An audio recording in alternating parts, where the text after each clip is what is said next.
I'm Tom Lehman, President of the PGA Tour Partners Club. Welcome to this edition of the club's Game Improvement video series developed exclusively for you, our members. All videos in this series feature instruction from some of my good friends and top PGA Tour players. They'll take you from the pre-shot routine to the finished swing and cover everything from tee to green. Also, you'll have the chance to get into the minds of these great players and find out what goes on in their heads when they're under pressure. We've also gathered some of the top golf instructors in the game to show you practice drills that support each video's topic. So get ready. There's a lot of action coming up in this edition of the Game Improvement video series.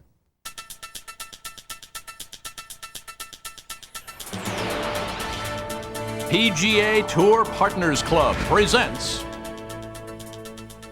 the Game Improvement video series. Developed exclusively for members, this video series features instruction from the game's top players. The very best of the PGA Tour lay out their blueprint for better golf. In this edition, Driving for Distance and Accuracy, Partners Club President Tom Lehman presents his tips for straighter, more powerful drives. Welcome to the Game Improvement video series, developed to improve every part of your golf game from tee to green. Hi again, everybody. I'm Jim Kelly. It's my pleasure to be your host.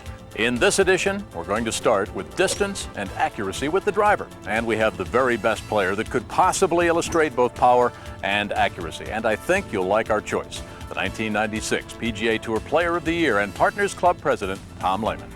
There's no changes in energy, there's no changes in speed, so it's just a 1, 2, 3 type swing. And when you get that kind of thing going, you can hit the ball very, very straight. In our first segment, Tom lays out some of the important fundamentals that keep him on top of his game. Next, Tom covers key points to help members improve accuracy with the driver. And once we've got the ball going straighter, he'll show you how to get more distance. Finally, Tom shares his insights for making your best swing while under pressure. Now, we know that our members are pretty good golfers, so we're not going to spend a lot of time on the basics. Yes, we will touch, though, on the fundamentals, but mostly, well, we'll concentrate on some specific techniques that many of the best players in the world use to their advantage. And to help you incorporate their tips into your golf game, we'll also provide practice drills that can help pound these techniques into your muscle memory. And for those practice drills, we'll travel to South Florida and meet Martin Hall, former lead instructor at the Jim Flick Golf School and currently Director of Instruction at Ibis Golf and Country Club. Martin has developed practice drills that will help you incorporate Tom's instruction into your game. Should stay as one tone.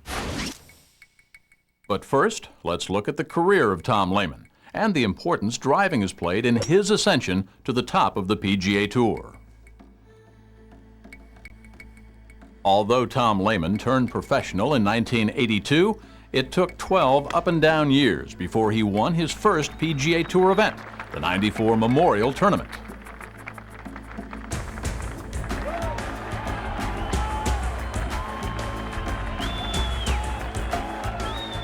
One thing about me is that I've never been able to give up on something until I've done my very best at it. Tom continued to build momentum with a victory at the '95 MasterCard Colonial. Yet Tom's long climb from mini tours toward success had only just begun. I just feel like I've been improving each year as I've gone along, and so it may seem, I guess, to the outsider, like, you know, this guy's kind of just come out of nowhere. To me, it just seems like it's been a long, slow process. Persistence paid off for Tom, and in '96, a victory at the British Open propelled him into golf history, forever ranking him among the major championship winners. Now, there's times when I start thinking about it and I go, wow, you know, I really did win the British Open. That's, you know, something that they can never ever take away from you. You can never ever take out the record books that you've won a major championship. A dominating victory at the season-ending Tour Championship capped off a tremendous season. Not only did Tom Lehman win Player of the Year honors, but also the Arnold Palmer Award for leading money winner and the Varden Trophy for lowest scoring average. A large factor in Tom's successful climb hinged on his improvement between the 80s and 90s, particularly in his ability to drive the golf ball. Between the first 6 years and the last 6 years of his golfing career, Tom increased not only in length, but also in accuracy. And with one major championship under his belt, you can bet he'll be driving for more. Obviously, Tom has rounded out his entire game, but the drastic improvements he's made with the big stick and the impact on his overall confidence cannot be denied, and neither will Tom Lehman.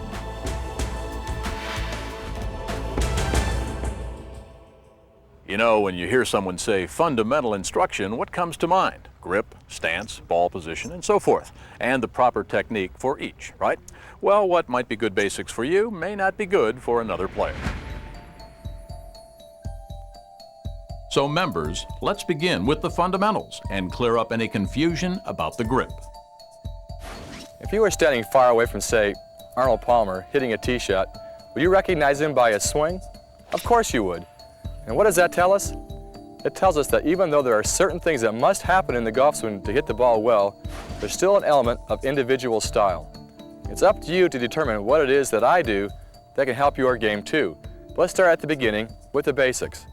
Most problems off the tee begin before you address the ball. And the first thing really is the grip. Everybody talks about how you have to have the perfect grip. And again, because of individual styles, I tend to disagree with that. Paul Azinger has a very strong grip. He's kind of like this. Johnny Miller is very weak. He's way over to the left like this. To ask Johnny to grip it like Paul and Paul to grip it like Johnny would cause both guys to shoot in the 80s, I'm sure. The point is that their grips match their swing, or their swing matches their grip, however you want to look at it. But neither guy has a classic grip, and neither do I. I have a real long thumb and a strong right hand. You can see my thumb in the V of my right hand. You know, and I developed that because I needed to get more length with my backswing. I grew up with a very short thumb, and I was very short with my backswing. And the longer my thumb got, the longer my backswing got. So I got my thumb going longer down the shaft so I could get a longer backswing. And now Martin Hall has a few drills to help members customize their grip. Tom Lehman mentioned two special players, Paul Azinger and Johnny Miller. Great players they are. Very different ways to hold the golf club, very different styles. I'd like to just elaborate on that a little bit. Paul Azinger grew up and his coach, John Redman, encouraged him to have a grip in which his hands were turned well to the right of the shaft. Now, to illustrate this, I'm going to take two tees, put them between my thumb and forefinger, and give you what we'd call here the Paul Azinger grip. Now, that's hands turned well to the right of the shaft. And Paul Azinger, PGA champion, tour winner, great player. Important to understand, if you have a Paul Azinger grip, then what you need as you swing through is what we might call a Paul Azinger release. Hands turned to the right in the setup means that you must feel the club faces up as you swing through. Some people call that a reverse roll. Paul actually thinks of keeping his knuckles up to the sky. So if you have your hands turned to the right, the compatible release is to feel that you hold the club face under. Now, Johnny Miller was quite different. He was at the other end of the spectrum. Johnny Miller had a position of his hands where those two tees would have been straight down the shaft, perhaps even a touch to the left of the shaft. Now, that's been called over the years, that's been called a weak grip. Now, here's the point. If you have a Johnny Miller grip, you better have a Johnny Miller release. Hands turned slight to the left means that you've got to have lots of rotation through the ball. Now, that's compatible with a Johnny Miller grip. Now, the point here is you cannot be Paul Miller or Johnny Azinger. Don't have Johnny Miller's grip with Paul Azinger's release. You will hit wild slices to the right. Don't have Paul Azinger's grip with Johnny Miller's release. You would hit wide duck hooks to the left. Got to be aware of these things. My preference for position on how you place the hands, I like to think as I look at my club head, there's a clock face in front of me. I think that that's 12 o'clock. I like my left hand to be turned so that that tee points to about 1 o'clock. That's sort of a bit of an anti-slice grip. I mean, that's my miss. I tend to leak it off to the right, so I have a bit of an anti-slice grip. If you slice the ball, you probably want to have what I call that 130 grip. And that has a really very beneficial effect on getting the club to turn over and take the slice out of it. Did you know that squeezing the life out of your club could be the death of your game? The grips are very, very individual. It's up to you. It's got to fit your swing. But the one thing that you must do is have the right grip pressure. Most people that I see playing golf that play poorly choke the club. They get so much tension in their arms and shoulders because they just choke the club. They grip it so hard. There's just so much tension and anxiety that they can't play. I'm just going to tell you right now, you need to hold the club just hard enough to maintain control of the club head, and that's it. So a very gentle grip, almost like you're caressing the club. That's the right grip pressure, and I guarantee you'll play better. Now, Martin Hall with a couple of drills that will help ensure proper grip pressure. I've taught golf in 14 different countries, and of all the people I've taught, almost all of them hold the club too tightly and have too much tension in their arms. 2 drills you should try at home here that will alleviate that problem. First one Tom Watson gave me, doing a clinic with Tom at Pebble Beach, and he said when he gets tight, he can't feel the weight of the club head, and so this is how he goes about rectifying that situation. He turns the club the wrong way up and makes about 10 or 12 swings back and forth and back and forth. Obviously you can't feel the weight of the club head here because there isn't one. And then what he'll do, having made about 10, 15 swings there, is turn the club the right way up and go ahead and swing. Now, if your grip pressure is light enough, you will be able to feel the weight of the club head. If you can't feel the weight of the club head, you're too tight. The benefit of that drill is when you do it. You'll feel a real difference when you do that. Now, the second drill I'd encourage you to do to help you realize how little pressure you need in your hands and your arms to hit the ball is just to do this. Don't even need a club. You can spend hours doing this at home. Put your arms up to your side like so, shake the pressure out of your arms, and then just let your arms drop. You could call that a gravity arm drop. There is no doubt in my mind you don't need any more pressure than that with your hands and arms when you're swinging the club down into the ball. And of course that's so different than most people. They get up here and the veins are popping out of the forearms and they're grabbing, and even if they manage to make contact, of course it doesn't go very straight. When was the last time you took a close look at your posture? Don't underestimate the importance of good posture. The next thing you want to go to is posture. Bad posture is probably the biggest killer of most golf shots that I see on the tour.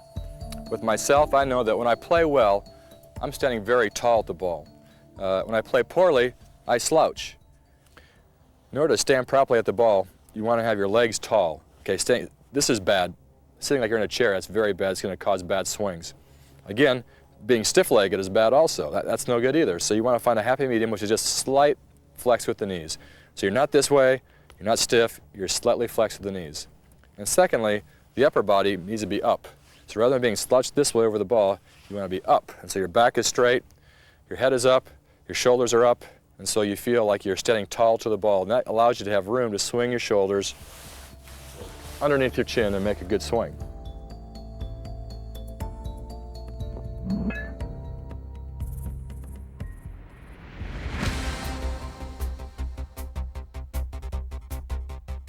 Now, Martin Hall has a couple of ways you can check your posture at home. Posture really has a big bearing on how far you hit the ball. Yes, that's right, how far you hit the ball. And let me show you that. I'm going to take a little dog leash I've got here and show you that when something rotates around an axis, it rotates at its fastest when it's rotating at 90 degrees to its axis. You can see that string is rotating at 90 degrees to my forearm. That's when it rotates its fastest, and just by coincidence, that's when it stays in the same plane as it swings up and down. 90 degrees to the axis. Now, why is that important? Well, let's look at the geometry of golf clubs. Now, it just so happens that most golf clubs are made with the shaft going into the head at an angle of about 60 degrees. Sometimes it's 62, sometimes it's 59, but for simplicity, we'll say 60 degrees. So stay with me on this one. If the angle of the club, the angle of the shaft going into the head is 60 degrees, how many degrees would I need to bend forwards to make a 90-degree angle, and of course the answer is about 30 degrees. Now, biomechanics tells us that most tour pros have somewhere from between 28 to 30 degrees of bend forwards when they set up to the ball. And that's why, because it gives them a 90-degree angle between the shaft and the spine. That's putting the club and your body in the best possible position to produce speed and consistency when you swing. Now, that's the why of posture. Here's the how of posture. How do you get that 90 degrees bend? Most of the people that I see set up, the posture is really poor. As Tom demonstrated, they look something like this. The knees are bent, the chin's buried in the chest, not much good going on there. Well, we'll start with, we'll call it the military address position, and here's how I'd like you to do it. You can actually do this without a club, you could do this at home. Stand as if you're on a parade ground where your hands would be behind your back, your shoulder blades would be pulled back, your chest would be pushed out, your chin would be up. Very straight, very erect position. And then you would bend at the hips from there, keeping your chin up, about that 30 degrees we talked about. Flex your knees just a fraction, and then let the arms hang. And they'll find their own position. That gives you the distance you should be standing from the golf ball. Now, that's a very good posture. That's quite different from just sitting at the knees. Military address position again, chest out, bend, flex ever so slightly, let the arms hang. Now, that puts you in a great posture position. You can get the same effect by doing this. Taking a club, putting it against your back, and it will touch you in 3 places, should do. The bottom of the spine, the top of the spine, and your head. Those would be the 3 contact points. And then as you keep the club touching you in those 3 places, bend at the hips. This will feel a stretch in the hamstrings for a lot of you. Flex the knees just slightly, let the chin lower just a bit, and there's your ideal posture. Coincidentally, good posture gives you the right distance from the golf ball. I've heard it said, well, you need to stand further away from a driver than you do with a stand wedge. Well, just in case it had escaped your attention, most drivers are somewhat longer than sand wedges. As you'll see with this demonstration, whether I bend at the hips with a driver or do the same with a sand wedge, my posture is just about identical. The only reason that I appear to be standing close to the ball with a sand wedge is, of course, because the club is shorter. So no deliberate effort on your part to stand nearer or farther away from the ball, depending on what club you're using. Now, Tom will illustrate his technique for alignment and how to find your perfect ball position. Another real basic is target alignment, which really includes 2 things, I think. Number 1 is being stance, and number 2 is ball position. Golf is a game of being target-oriented. The reason you're out here is trying to hit the ball at a target every shot, whether it be a drive or a second shot or a putt. You're aiming for a target. So you need to stand aiming at the target with the right alignment. I have seen very few players ever who have been good players with a closed stance. Almost every player that I've ever seen who is any good at all has either been square or slightly open.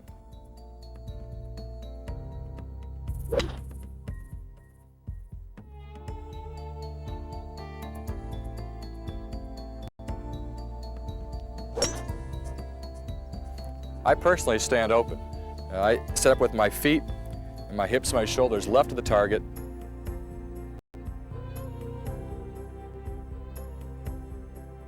And then I kind of swing on an inside path, which allows me to stay inside the ball and draw it. I draw the ball, and so I really don't care that I'm set up open. That is, helps me get to the inside, to the outside, and put the right spin to draw the ball every time. And always remember one thing, is that a good golf swing is not one that looks good, it's one that repeats. And so if you can do the same thing every time, it's a good swing. And so for me, that means standing a little bit open, getting the club a little bit on the inside, and coming from the inside and hitting a draw. Ball position is of the utmost importance.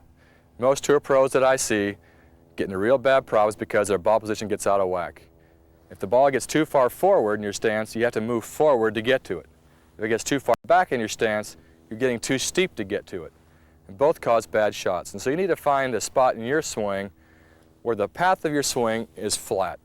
And by what I mean is in my golf swing, all I'm trying to do is to turn the club away, this way, and turn it through this way, staying steady.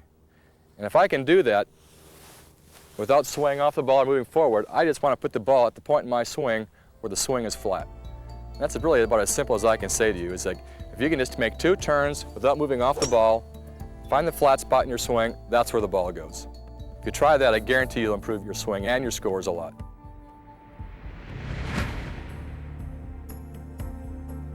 Okay, let's now review some of Tom's main points with the fundamentals.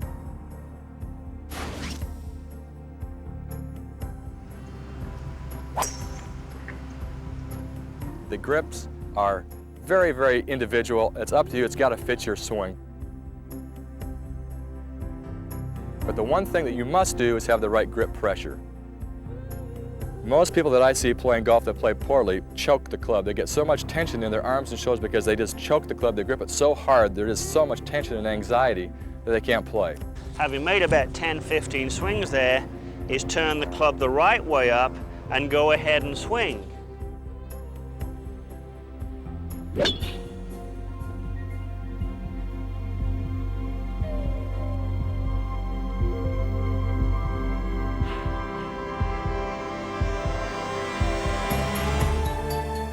Bad posture is probably the biggest killer of most golf shots that I see on the tour. In order to stand properly at the ball, you want to have your legs tall, you're slightly flexed at the knees. And secondly, the upper body needs to be up. You want to be up, and so your back is straight, your head is up, your shoulders are up, and so you feel like you're standing tall to the ball.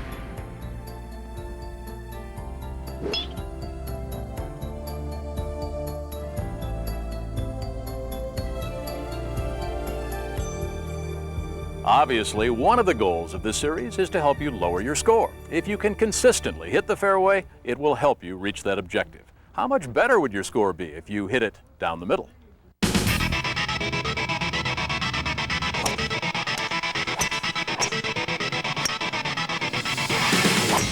Everybody wants to hit the golf ball long, but length off the tee is no good without a necessary component, precision. The Tour's best drivers have both accuracy and distance, a combination called total driving. With the rough that they try to get for us to play in out here, you want to be in the fairway no matter what. Unfortunately for me, a lot of times when I miss a fairway, I'm just barely off, and that's where the thickest part is. So it's better for me to be back there hitting 160 yards than 130 yards in the rough. You can definitely control the ball a lot more off the short stuff. Take a cue from the pros. Most would rather have a 6-iron from the fairway than a wedge from the rough. It's a simple issue of control, and the good news is that you can play from a defensive stance. The best offense is defense. I defend myself from making a mistake on the first hole or on the first shot. If I could defend that bad drive, which probably is the longest club in the bag, which is probably the hardest club to get the accuracy, that's why the fairways are much wider than the greens. Statistics are important, not only for the tour players, but also for the spectators as well. I go a lot by statistics because I think it really gives an overall view of who is best at certain things. I just think it's one of the things that the public can relate to, since it's kind of a statistical public, you know, with batting averages and field goal percentage points. I mean, every sport, statistics mean something. The PGA Tour's driving statistics are measured in 3 ways. Distance, which is simply the length of the drive. Accuracy, which is the number of fairways hit. But the key stat is total driving, which tracks the distance and the accuracy of a player. Tom Lehman is ranked in the top 30 of this category for the past 6 years. I've got a question for you. What's more important, accuracy or distance? Well, the truth of the matter is they're both very important, but it doesn't matter how far you hit it if you can't find it.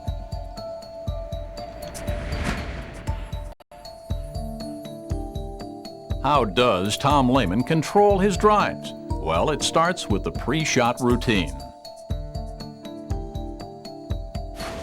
The first thing that I think is very important is the pre-shot routine, which basically is visualization.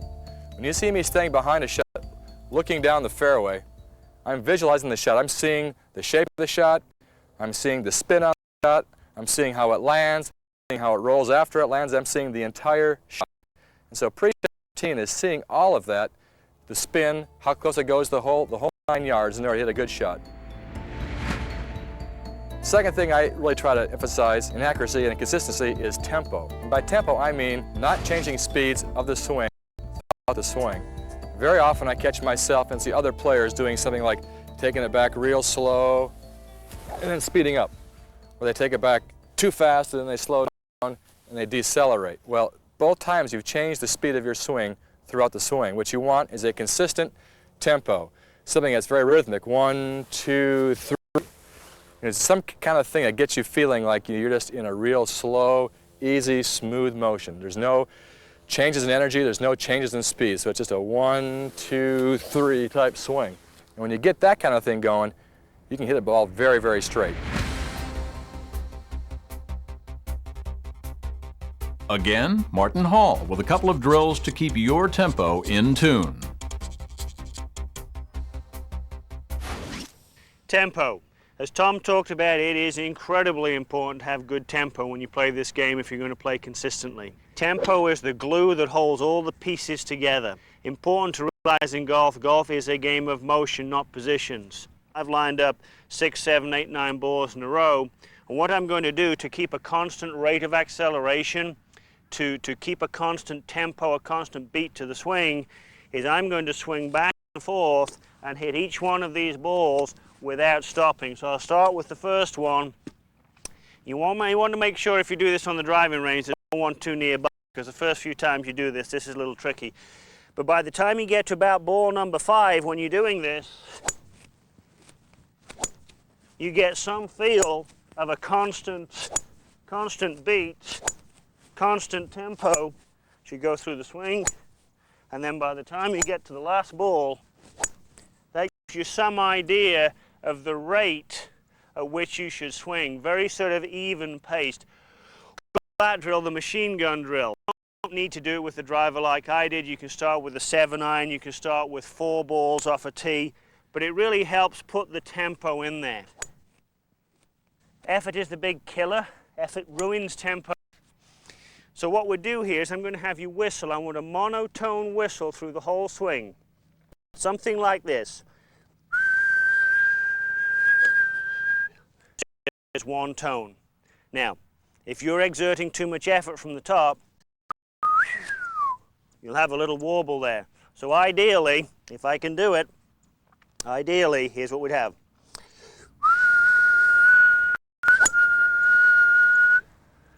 There'd be very little change, if any.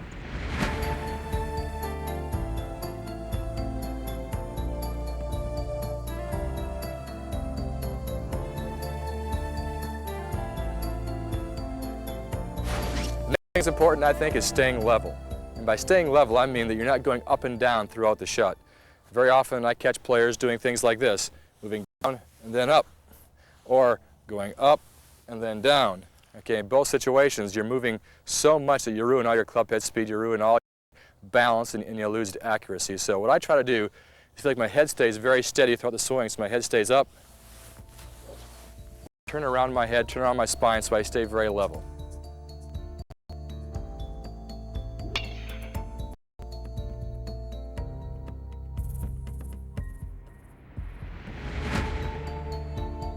And Tom's final tip for better accuracy. The final thing is finishing with the belt buckle towards the target. Now, if you had a baseball in your hand and you were going to throw a pitch, you would never see a guy wind up, throw a pitch, and throw it like that, you know, with his body still facing towards the right field dugout. You would see a guy take the ball, throw, following through at the target. Well, his whole body ends up facing at the target. The same thing with golf. When I swing a golf club, but if I want to hit it straight, I need to finish with my buckle of my belt facing the target. And when I do that, the chances of hitting it in the fairway increase dramatically. Now, Martin has a drill for our members to help you finish facing the target.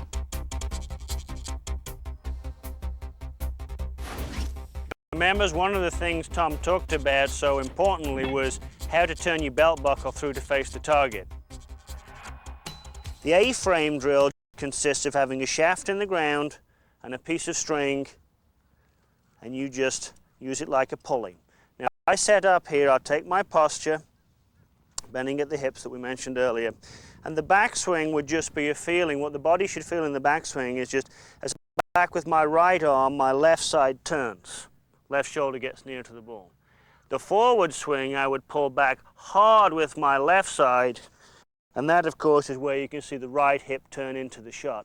So the A-frame drill, when done, looks this way. Little turn, big turn. You can see how the lower body really turns through there, and that certainly affects the speed that the club head goes at. Tom Lehman does this beautifully when he plays. That's one of the reasons why he's one of the best players on the PGA Tour. And you could learn a lot by learning to do this at home. It really trains the lower body how to get through the ball properly. Now let's review some of Tom's main points for better accuracy. When you see me staying behind a shot, looking down the fairway, I'm visualizing the shot. I'm seeing the shape of the shot, I'm seeing the spin on the shot, I'm seeing how it lands, I'm seeing how it rolls after it lands, I'm seeing the entire shot. What you want is a consistent tempo, something that's very rhythmic. 1, 2, 3. It's some kind of thing that gets you feeling like you're just in a real slow, easy, smooth motion. There's no changes in energy, there's no changes in speed, so it's just a 1, 2, 3 type swing. If I want to hit it straight, I need to finish with my buckle of my belt facing the target.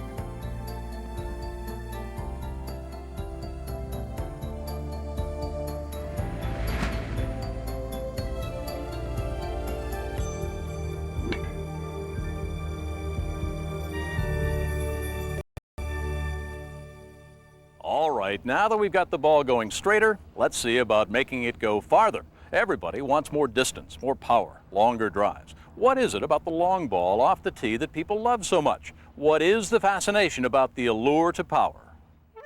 Power is the chief attraction in the game of golf, and those who have it command attention. Since the game's beginnings, people have tried to emulate the raw power possessed by the stars on the PGA Tour. James Barnes was so long off the tee, they dubbed him Long Jim. He used that length to capture the first PGA Championship in 1916. Jimmy Thompson was a dominant force on the tour during the 20s and 30s. At 6'5", Big George Bayer's powerful swing towered over the tour players in the 50s and 60s. And in a game where power reigned supreme, Arnold Palmer was the king. He drove the green at the par 4 first hole at Cherry Hills to capture the 1960 United States Open. Jack Nicklaus spanned the decades as a driving force on tour, along with Tom Weiskopf. Jim Dent marked his place in history as one of the longest bombers of the century. Nicknamed Big Jim, Dent continued driving the green even on the senior PGA Tour.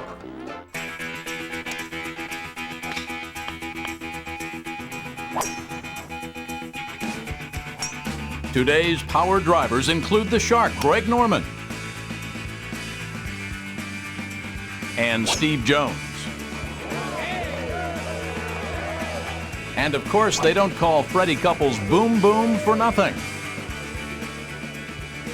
Might have a 380-yard hole, and it's, the wind's blowing pretty good. You drive it up next to the green, and it's kind of fun to hit it that far, but that doesn't happen very often. You need the good, right conditions. But of course, guys like Daly, they do it daily. At the Bell South Classic in 1995, John Daly not only drove the par 4 14th green, he came close to acing it. Why can Daly drive the ball further than the rest of us? What is his secret? There ain't no mechanics in it. It's all natural. It's just generate a lot of club head speed. I don't know how, but I do. Last year, John averaged 302 yards, but there are other tour players who drive with power. Davis is pretty tall, and he's got one of the largest swing arcs out there. His backswing, his arms, they reach towards the sky pretty good. For the past 5 years, Davis Love III is ranked in the top 5 among driving leaders, but power does not always mean sheer distance. What is it about a star's swing that is so appealing? You know, Payne Stewart, Ernie Els are probably the best rhythm, the best tempo. They make it look effortless. They can hit the ball a long way. It looks like they're barely even swinging the club, but yet they generate a lot of power.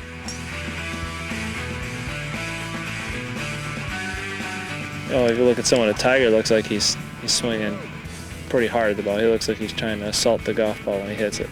Tiger Woods used his length off the tee to win 6 events in just 9 months, including a record-breaking Masters. Known for his power and aggressiveness, Tiger used a driver to reach Pebble Beach's 18th green in 2. Jack mentioned a guy 20, 25 years ago was going to come out, hit it 30, 40 yards by the next longest guy, have an unbelievable mental attitude, and have a great short game. And he's here. His name's Tiger Woods.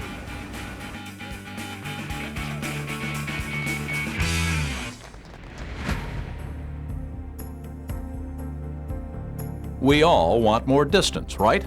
In this segment, Tom and Morton will show how members can get a few more yards off the tee. Everybody wants more distance with their driver.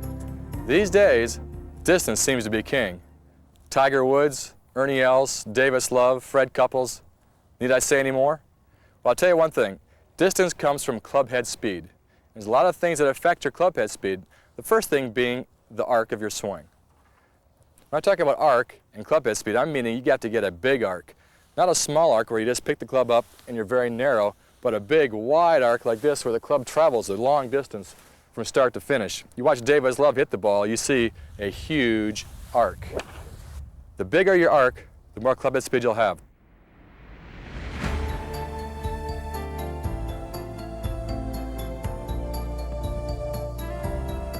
The second thing I want to talk about is hitting the ball from the ground up versus the top down. What I see way too often is when you want to hit the ball, you're on a par 5, it's reachable in 2, you want to just nail this drive, you're going to swing out of your shoes, and you get the top of your swing, and the first thing you do is you swing it down with your arms and your hands and your shoulders. You just want to kill that ball from the top. While you do that, you're going to lose all your club head speed. The way really you have to do it is to swing from the ground up, meaning once you get to the top of your backswing, your feet, your knees, your hips start the downswing. So it's from the ground working up this way. The club follows, and as you turn out of the way, it's released through the ball with maximum club head speed. So you need to swing from the ground up. Another drill was inspired by the greatest of them all, almost, Bobby Jones, when he said you should feel when you play golf as if you're swinging a rock on a string. Well, I haven't got a rock, but I've got a rope. And if you go down to the hardware store and get a piece of rope about 30 inches long, 35 inches long, and you practice swinging that rope back and forth, you very quickly get the feel of how the swing starts from the ground up. You've heard Tom mention that.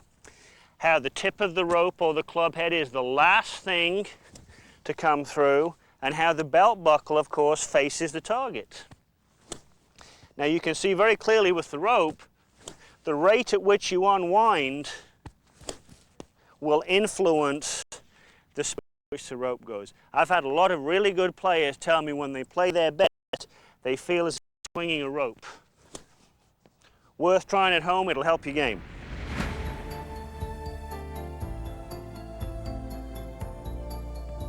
The next thing is turning left side out of the way. And really what I mean by that is as you're coming down, you're starting from the ground down up and you're coming through the ball. If you continue just going to your left side this way, you get to a point where you'd be stuck and you can only flip your hands at the ball this way. At some point, the left side needs to clear out of the way.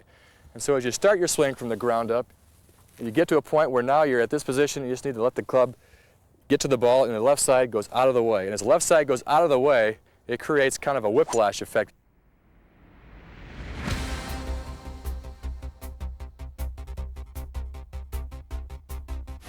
What I've done here is take my driver, could be any club, and I've just taken a piece of plastic rod and put it down the grip end of the club. I'm going to turn to the camera to show you this now. As I set up the shaft, the extension rod is touching the left side of my body. I'm going to make a small backswing and then a pretty aggressive forward swing, keeping this touching my body. Now, because the club can't go past me, because the club can't do that, because this is in the way, the way I can get the club through is I have to turn the body. I've spent a lot of time hitting 7 irons, 8 irons with the shaft extension here, just hitting punch shots that way, so the shaft and the left arm still stay in a line. When people don't turn through the ball, they get this look. And of course that would be out there. That'll give you hooks, and it'll give you a loss of distance. So more distance that way. The last point I'd like to make is to swing within yourself. Now, that doesn't mean to not swing hard, because I firmly believe in swinging hard.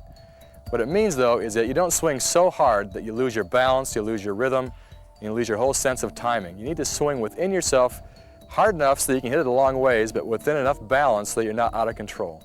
So swinging within yourself means swing hard, but swing under control. All right, now let's review Tom's tips on more power off the tee.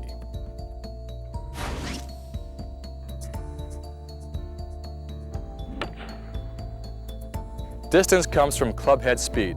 There's a lot of things that affect your club head speed. The first thing being the arc of your swing. You watch Dave Love hit the ball, you see a huge arc. Your feet, your knees, your hips start the downswing. So it's from the ground working up this way, the club follows, and as you turn out of the way, it's released through the ball with maximum club head speed. So you need to swing from the ground up. You need to swing within yourself hard enough so that you can hit it a long ways, but within enough balance so that you're not out of control.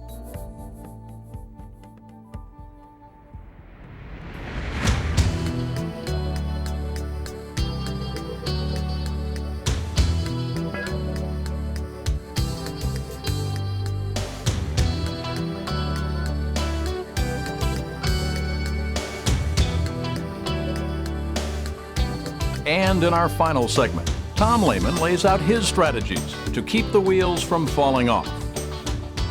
If you're not driving it well, say you're playing on whatever you're playing and you're just really struggling, every time you take a swing of the driver it's going off into the trees, off into the rough, in the bunkers, in the water, how do you get yourself back on track? And when I think about that, the thing that I really key on is that I never ever try to change my swing in the middle of a round. I know how to drive the ball. I've hit plenty of drives in the fairway, and so no matter how I'm hitting the ball, I'm going to try to do the same thing every time. So if my swing thought is good tempo, it's going to stay good tempo. If it's keeping the right arm in on the way through the ball, it's going to be that throughout my whole round of golf. So I never ever change my swing or my swing in the course of a round. I try just to repeat the things that I know that I've done before. I want to be consistent with my swing thoughts. I want to be consistent with my swing, and therefore I don't change. I think change could be the biggest killer of people's golf swings. You hit one bad shot, you think, you know what, I've got to change completely. My swing is no good, it's not going to work, I better do something totally different. Well, that's not true. Stick with what has gotten you to the point where you are, work on that, and improve it. When I started playing golf, someone told me exactly what I've told you today. It was up to me to go out on the range and just figure it out for myself what works best for me. I would encourage you to do the same thing. You're never going to know what works best with you without going out there and just experimenting and doing it on your own for yourself. So get out there and get after it.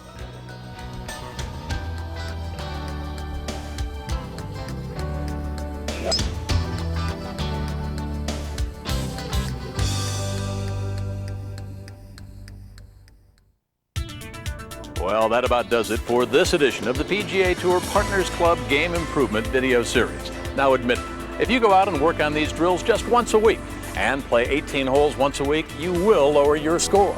That's the goal of this entire series. Illustrate what the best players in the world do and then show you exactly how to do it.